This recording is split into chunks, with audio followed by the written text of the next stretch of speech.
Good afternoon. So may unbox po tayo ngayon. Itong Firefly Basic Series ng Solar LED Floodlight. Okay. So unang nakita po natin ito sa SM Baguio. Mga nasa 2,600 po yata. And then sinearch natin sa Lazada. Nakuha po natin ng 1,600 plus including shipping. Kasi meron pong promo that time. So hindi ko lang po matandaan kung how much yung original price niya without the promo. Pero malaking tipid po, halos 1,000 pesos ang natipid natin through Lazada. And ito po is exactly the same kung ano yung nakita natin sa Baguio. Ang ganda po ng ginawa ng Firefly dito. Talagang iba na yung quality. Hindi po yung mga binibili natin dati. Though mas mura po nung una, pero ngayon po ang ginawa nila is in-upgrade nila yung materials. And sa tingin ko po mas tatagal. And same din po, ito rin po ito yung kanya, yung specs niya. Parehas na parehas po kasi pinicturean ko yung box sa Baguio. And then nung nakarating po rito sa Isabela, sinearch ko po, and ito na yan. 1, 2, 3, 4, 5, 6 1, 2, 3, 4, 5 so 5 times 6 is 30 LED lights pa. 30,000 hours ang expected life niya. So divide po natin yan ng 24 hours, yun po yung number of days. 2,000 cycles. So pakita ko po sa inyo yung itsura niya. Iba na po, pati yung mga plastic casings. Iba na yung pagkakagawa niya. So ito po yung solar panel niya.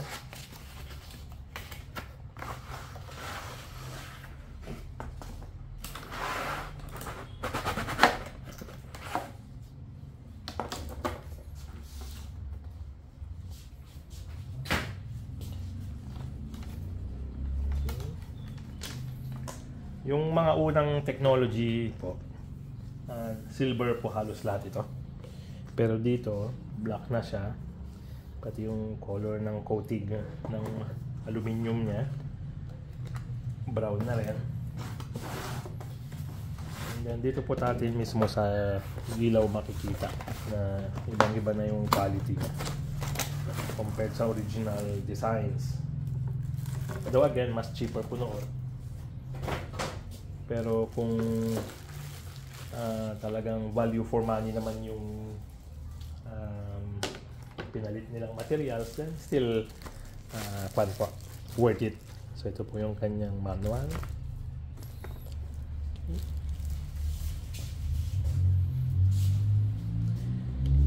Ito po. Sa feel pa lang, ibang-iba na po siya compared dati. So yung material, ang sinasabi ko talagang pag makikita nyo po yung finish niya, yung quality ibang-iba na po. So kung titignan nyo yung kanyang parang capability pagdating sa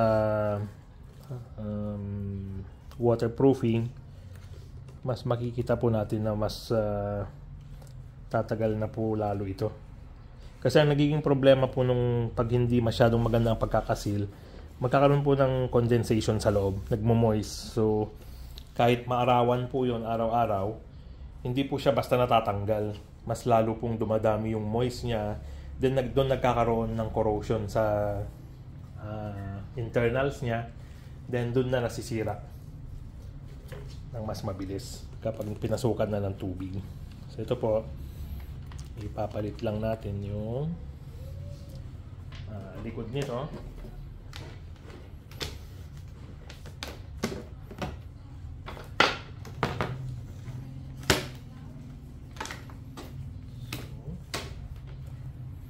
Makikita nyo po yung guide doon. Yung tenga. So, i-align lang po yun para mailagay ng mabuti. Okay. Yan. Ang pwede po natin gawin dito para mas ma-secure natin yung kanyang pagiging waterproof, pwede po nating lagyan dito ng silicone bago ilagay. Ito po. Pero wag lang po masyadong marami. Kasi itong parang pinaka-o-ring niya, hindi rin po masyadong enough para i-secure siya ng condensation.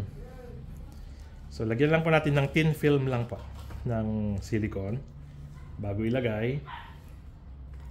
And then parang additional sealing na po yun. Ilagyan natin itong sealing niya. Sealing lock. Then dito po ulit, pwede po natin maglagay ulit ng silicone dito. Okay? Kasi po, yung lalo pag bagyo, yung hangin, paiba-ibang direction, so pwede pong pumasok doon in between. So doon na po nagkakaroon ng corrosion yung ating mga connectors. So yun po ang kalaban ng electrical component, yung corrosion. So once na pumasok po dito, pupunta doon. So again, hangin, pupunta rito. So pag nagkaroon ng start ng corrosion dito, magkakaroon ng start ng corrosion doon. Yun na po yung start ng pagkasira ng ating mga connectors. Okay? So ito, connect lang. Then normally may mga pre-charge po ito. So ito po yung sabi niya open. So may pinapa-open siya. So not sure kung ano po yung open dito. Check natin mamaya sa manual. Pero pwede po natin itong testingin. Okay. Ayun po. So makikita natin na dito pa lang meron na siyang 80%. So papunta na siya ng 100. So ang increment po ng kanyang charging is every 20%. So 2, 4, 6, 8, 10. Okay. So naiilawan po siya ng ilaw nung ating video. So pag tinanggal ko yung ilaw, humihinto. So pa. Then test natin. And same po, may remote control din ito. Kanyang remote control. So same, remove po natin yung kanyang lock para sa battery. And then try po natin i-on. Yan. Okay. Okay.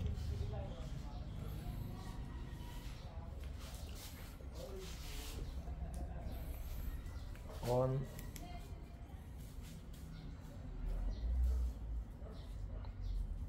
Then pwede po tayong mag-set ng 3 hours, 5 hours, 8 hours para hindi po sayang yung kanyang battery life kapag hindi naman na natin siya masyadong kailangan. So yung kanyang charge.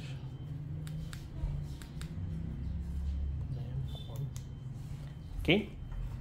So para sa kanyang price na 1.6, masasabi ko po na sulit na siya.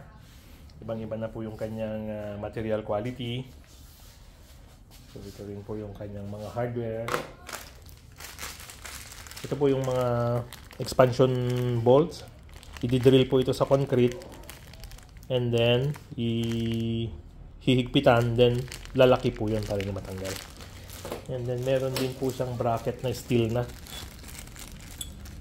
bracket. So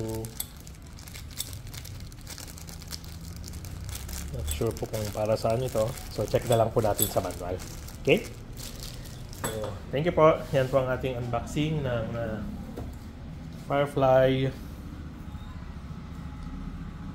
800 lumen basic series po. Okay? Salamat po.